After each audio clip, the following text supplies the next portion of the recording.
ठाकरे बंधू पुन्हा एकदा एकत्र दिसलेत। उद्धव ठाकरे आणि राज ठाकरेंची पुन्हा एकदा भेट झाली आहे। मुंबईमध्ये एका लग्न सोहळ्यामध्ये उद्धव ठाकरे, त्यांच्या पत्नी रश्मी ठाकरे आणि मनसे अध्यक्ष राज ठाकरे एकत्र आले होते। या भेटीत तिघांमध्ये खेळीमेळीच्या वातावरणात गप्पा रंगल्याचंही दिसून आलं। तर उद्धव ठाकरे आणि राज ठाकरेंमध्ये मतभेद असले तरीही मनभेद नसल्याचं पुन्हा दिसून आलंय। विधानसभा निकालात दोन्ही ठाकरे बंधूंना मोठा धक्का बसलाय। मात्र या निकालानंतर उद्धव ठाकरे आणि राज ठाकरे हे तिसऱ्यांदा आता एकत्र आल्याचं दिसलंय। लग्न समारंभाच्या निमित्ताने दोघे तिथे भेटले असतील आणि बस ती एक नॉर्मल भेट झाली असेल। त्याच्यामध्ये काही वेगळा विचार करण्याची आवश्यकता नाही। हे बघा, जनभावना काय आहे हा विषय नंतरचा आहे, परंतु कुठलाही निर्णय जर घ्यायचा असेल तो राजसाहेब ठाकरे स्वतःच वैयक्तिक घेतील। दरम्यान ग्राफिक्सच्या माध्यमातून पाहूयात की ठाकरे बंधू याआधी कधी नेमकं एकत्र आले होते। 15 डिसेंबर 2024 ला रश्मी ठाकरेंच्या भावाच्या मुलाच्या लग्नात राज ठाकरे आणि उद्धव ठाकरेंची पहिली भेट झाली। त्यानंतर 22 डिसेंबर 2024 ला राज ठाकरेंची बहीण जयवंती ठाकरे आणि देशपांडेंच्या मुलाच्या लग्नात ठाकरे बंधू एकत्र दिसले होते।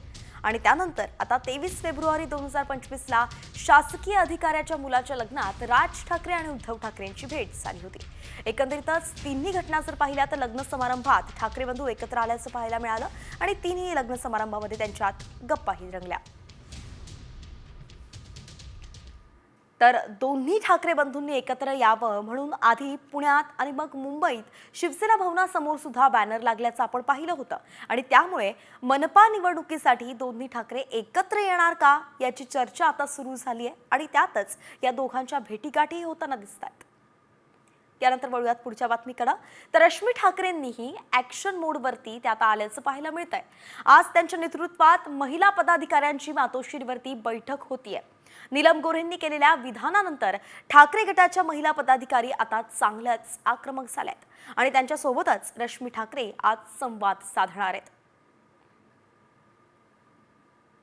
त्या दरम्यान नीलम गोऱ्हेंचे आरोप आणि ठाकरेंचं प्रत्युत्तर काय होतं हे सगळं सविस्तर पाहूयात। नको असेल नेत्यांना, आता आपण जिथे नकोसे आहोत तिथे म्हणजे आपण गल्ला किती ताब्यात चिकटून घेण्याचा राहावं? प्रयत्न नवीन मॅनेजरचा 12-13 पासूनच सुरू होता। नाही, त्यांच्यावर ढकलला जात होता। 2 मर्सिडीज गाड्या मिळाल्यावरती एक पद। बाळासाहेब ठाकरे जोपर्यंत होते तोपर्यंत तोपर्यंत त्यांचं सगळीकडे लक्ष होतं आणि नंतर हळूहळू त्याच्यामध्ये हे होत गेली, अवनती होत गेली। ठीक आहे, दाखवा ना मर्सिडीज, दाखवा, जाऊ रे। हे सगळी गैरगुजरी लोक आहेत, त्यांच्याकडे मी काही लक्ष देत नाही। एक महिला म्हणून आदर जरूर आहे, पण राजकारणात त्यांनी त्यांचं चांग भलं केलेलं आहे, ते तसंच राहू। नाही, त्यांना असं विचार, माझा एक प्रश्न, मी माफ करा, त्यांना 4 वेळा आमदार केलाय उद्धव साहेबांनी, त्यांनी किती मर्सिडीज दिल्या? त्यांना उद्धव साहेबांनी आमच्याकडल्या महिला आघाडीचा विरोध असताना 4 वेळा विधान परिषदेचा आमदार दिलाय, उपसभापती केले, त्यांनी 8 मर्सिडीज दिल्यात का असेल त्या पावत्या वगैरे घेऊन आव्यात त्यांनी। तर ठाकरे गट आणि शिंदे गटामध्ये आता पुन्हा एकदा घमासान होताना दिसतंय आणि कारण ठरलंय ते मर्सिडीज। त्यामुळे आता नेमकं कुणाकडून कशी प्रतिक्रिया येते, रश्मी ठाकरेंच्या आजच्या बैठकीमध्ये नेमकं काय ठरतंय, ठाकरे गट त्यांची पुढची वाटचाल कसं करणार आहे याकडे नजर असणार आहे। तुर्तास एक अत्यंत मोठी बातमी येते, राज्याच्या राजकारणातूनच ही मोठी बातमी आहे। उपमुख्यमंत्री एकनाथ शिंदे यांच्या बालेकिल्ल्यात आज भाजपचे मंत्री गणेश नाईक जनता दरबार घेणार आहेत। थोड्याच वेळात त्यांचा जनता दरबार भरणार आहे आणि ठाण्यासहच पालघरमध्ये मोठी बॅनरबाजी सुद्धा या संदर्भात करण्यात आली आहे। एकंदरीतच एका प्रकारे शक्ती प्रदर्शन केलं जात आहे। शिंदेंच्या बालेकिल्ल्यामध्ये भाजप आपली ताकद वाढवण्याचा प्रयत्न करत असल्याची चर्चा आता या सगळ्या घडामोडींमुळे जोर धरू लागली आहे। तेव्हा आता या जनता दरबाराच्या निमित्तानं महायुतीमध्ये वादाची ठिणगी फुटण्याची शक्यताही नाकारता येत नाहीये।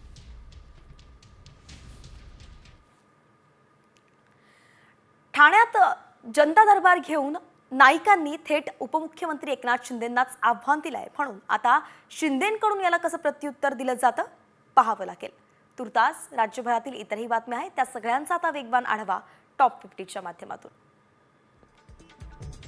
राज्यात पुढचे 2 दिवस तापमानात तीव्र वाढ होणार आहे। राज्यात 5 जिल्ह्यांना उष्णतेचा येलो अलर्ट देण्यात आलाय।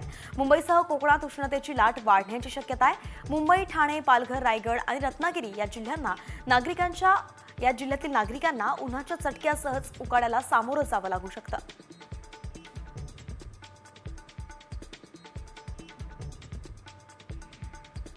जळगाव जिल्ह्यातील 171 गावातील पाण्यात नायट्रेटचं प्रमाण वाढलंय आणि याच कारणामुळे बुलढाण्यात टक्कल पडण्याचं प्रमाण वाढत होतं. त्यामुळे आता नागरिक चिंतेत सापडलेत. तातडीनं उपाययोजना करण्याचं त्यांनी जिल्हा परिषदेला निर्देश केले आहेत.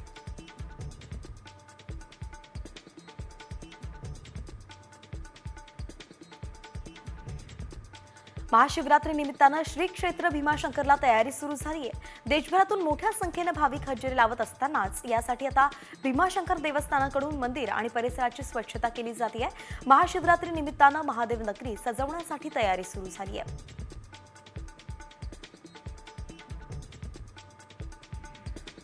अहिल्यानगरच्या पाथर्डीत मढी कानिफनाथ महाराजांच्या यात्रेमध्ये मुस्लिम व्यावसायिकांना बंदी घालण्याचा ठराव काढण्यात आलेला आहे.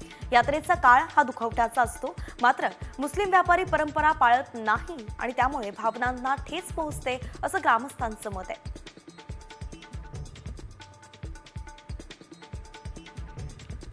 दिल्लीतील बाबर, हुमायूं आणि अकबर रोडवरती लावण्यात आलेल्या फलकांना तरुणांकडून काळं फासण्यात आलंय. छावा सिनेमा पाहून आलेल्या तरुणांनी बाबर, हुमायूं आणि अकबर रोडवरती संताप व्यक्त केलाय.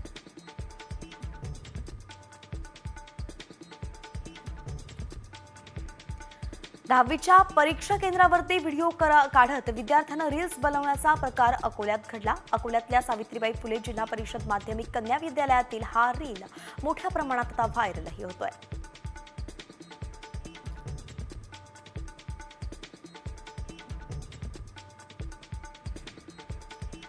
हिंगोलीच्या औंढा तालुक्यातील दुर्गम भाग गोजे गावात पहिली डॉक्टर होण्याचा मान डॉक्टर वैष्णवी विठ्ठल जायभाय हिनं मिळवलाय.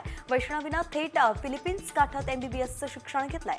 हिंगोली पोलीस दलातील वरिष्ठ अधिकाऱ्यांसह पंचक्रोशीतील नागरिकांकडून वैष्णवीवरती कौतुकाचा वर्षाव होतोय.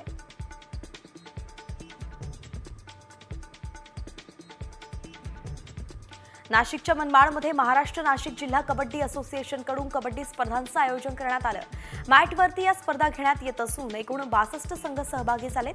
5 दिवस कबड्डीचा थरार मनमाडकरांना पाहायला मिळणार आहे आणि यासाठी आता खास प्रेक्षक गॅलरीही उभारण्यात आली आहे.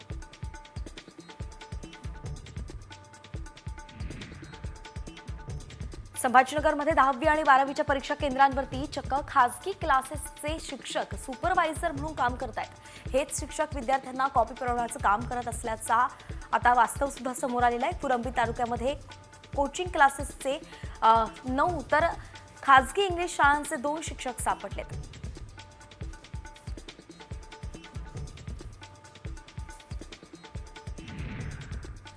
कोकणाला अवकाळी पावसाचा तडाखा बसलाय. सिंधुदुर्गच्या दोडामार्ग तालुक्यातील तिलारी खोऱ्यामध्ये काल वादळी वाऱ्यासह गारपीट झाली आहे. ग्रामीण भाग असलेल्या घोडगे गावाला चक्रीवादळाचा सर्वाधिक फटका बसलाय आणि या गावात केळीच्या बागा भुईसपाट झाल्यात.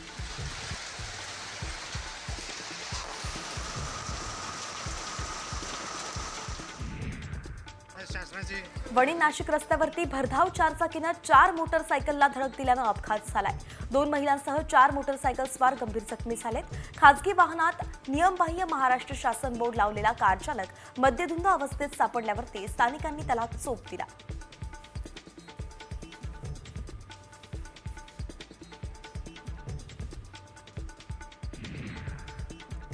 उल्हासनगरमध्ये इंडियन ऑइलच्या पेट्रोल पंपावरती हेराफेरी सुरू असल्याचा आरोप होतोय.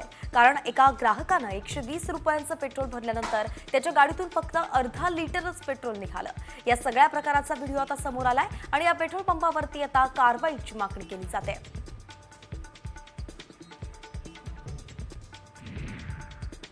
सांगलीच्या सरकारी घाटावरती पतीने पत्नीची गळा चिरून हत्या केली आहे. पती पत्नी वेगळे राहत होते. रात्री घाटावरती गप्पा मारत बसले असता त्यांच्यात वाद झाला आणि या वादानंतर पतीने पत्नीचा गळा चिरून निर्घुण हत्या केली.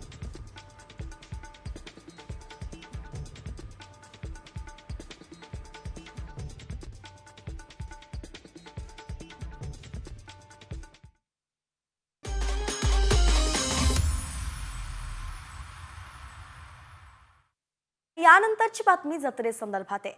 नाथ साहेबांचं चांग भलं, सवाई सर्जाचं चांग भलं असा जयघोष करत आणि रंगांची शिंपण वीर यात्रेत सांगता झाली आहे. पुरंदर तालुक्यातल्या वीर इथे श्रीनाथ म्हस्कोबा आणि माता जोगेश्वरी देवीची यात्रा भरते. ही यात्रा गेल्या 13 दिवसांपासून सुरू होती. काल दुपारी देवाच्या अंगावरती रंगांचं शिंपण करण्यात आलं आणि यानंतर तोच रंग भाविक भक्तांच्या अंगावरही टाकण्यात आला. या रंगांच्या उधळणीला मारामारी असं सुद्धा म्हटलं जातं. वीर इथल्या या यात्रेमध्ये हजारोंच्या संख्येनं भाविक सहभागी झाले होते.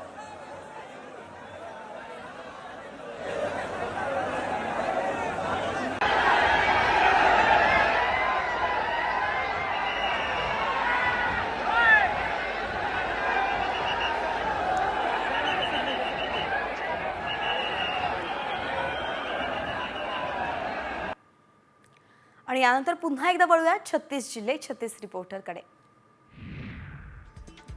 नवी मुंबईतील खारघर इथे डोक्यात हेल्मेट घालून हत्या प्रकरणी मुख्य आरोपीला अटक करण्यात आली आहे. फरार मुख्य आरोपी फैजान शेख याला बांद्रा इथून अटक करण्यात आली आहे. शिवकुमार शर्माच्या डोक्यात हेल्मेट मारणारा मुख्य आरोपी हा फैजानच आहे आणि गेल्या 2 आठवड्यांपासून तो फरार होता.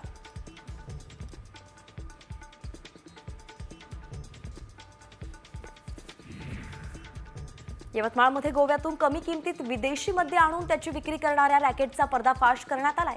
गोव्यातून विदेशी मद्य यवतमाळमध्ये आणून त्याला महाराष्ट्राच्या ब्रँड असलेल्या बाटलीत भरून विक्री करण्याचा धंदा सुरू होता.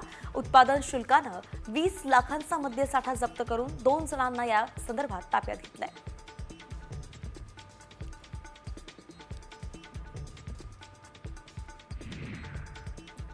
पालघरमध्ये लहान मुलांच्या हातात कारचं स्टिअरिंग देत स्टंटबाजी करण्यात आली. महसूल विभागाच्या अधिकाऱ्यांनी ही स्टंटबाजी केली आहे. मुलाचा ड्रायव्हिंग करतानाचा व्हिडिओही व्हायरल केलाय. स्टंटबाजी विरोधात कारवाई होत असतानाच आता महसूल अधिकारी सुद्धा स्टंटबाजीत दंग दिसतायत.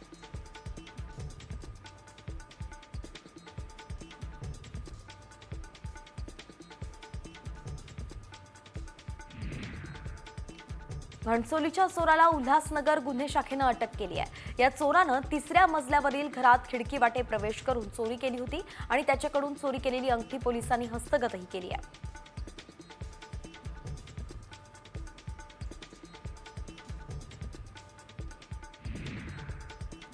सोलापूरमध्ये मंदूपमध्ये 12वीच्या विद्यार्थ्यानं गळफास घेत आत्महत्या केली आहे. विनायक नागनाथ कुंभार असं आत्महत्या केलेल्या मुलाचं नाव आहे. त्यानं बाथरूममध्ये खिडकीला टॉवेल बांधून गळफास घेतला. आत्महत्येचं कारण अद्यापही अस्पष्ट आहे. अधिकचा तपास पोलीस करतायत.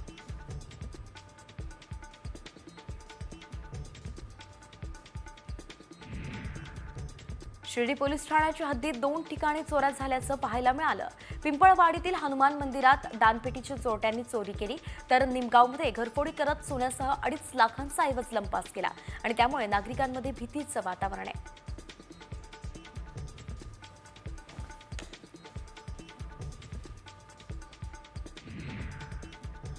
यानंतर बातमी तुम्हाला धडकी भरवणारी आहे. कारण चीनमध्ये कोरोनासारखाच नवा विषाणू आढळलेला आहे. याचा सर्वाधिक धोका आहे तो लहान मुलांना. या विषाणूचं नेमकं नाव काय आहे आणि लहान मुलांना कसा तो धोकादायक आहे त्या संदर्भातला साम टीव्हीचा स्पेशल रिपोर्ट पाहूया. जगावर पुन्हा कोरोनासारखं संकट. चीनच्या व्हायरसमुळे जग चिंतेत. आला कोरोना, लहानग्यांना सांभाळा. कोरोनामुळे जगभर मृत्यूचं तांडव घडवणाऱ्या चीनच्या वुहान लॅबमध्ये आता कोरोनासारखाच घातक नवा विषाणू आढळलाय.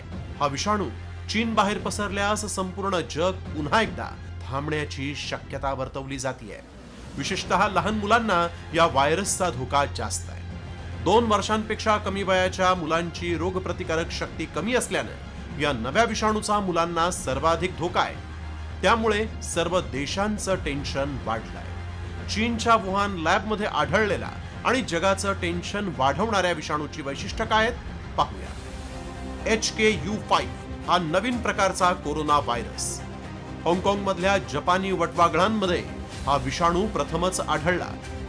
कोविड-19ला कारणीभूत ठरणारा HKU5 हा विषाणू जनावरांमधून माणसांमध्ये होतो. HKU5 या विषाणूचा संसर्ग. ASE2 रिसेप्टरशी संबंधित हा विषाणू माणसांमध्ये पसरण्याचा धोका. नव्या विषाणूचा लहान मुलांना सर्वाधिक धोका. महाभयंकर विषाणू आढळल्याचं साऊथ चायना मॉर्निंग पोस्ट आणि शी जेंगली या अभ्यास संस्थेनं दुजोरा देताना म्हटलंय. 5 वर्षांपेक्षा लहान मुलं, 65 वर्षांवरील ज्येष्ठ नागरिकांना, ज्यांची रोगप्रतिकारक शक्ती कमी आहे, अशांना या संसर्गाचा धोका अधिक असतो. त्यामुळे या नव्या विषाणूपासून वाचण्यासाठी काय काळजी घ्यावी पाहूयात. मास्क आणि सॅनिटायझरचा वापर करा. शिंकताना खोकताना नाकासमोर रुमाल ठेवा. आजारी असताना लोकांशी हस्तांदोलन किंवा गळाभेट टाळा. चीनमध्ये निर्माण झालेला हा विषाणू आपल्या दारावर टकटक करण्याआधी आपण स्वतःची आणि आपल्या लहानग्यांची काळजी घ्यायला हवी. एवढंच नाही तर प्रशासनानंही आंतरराष्ट्रीय प्रवाशांची चाचणी करायला हवी. ब्युरो रिपोर्ट, साम टीव्ही न्यूज.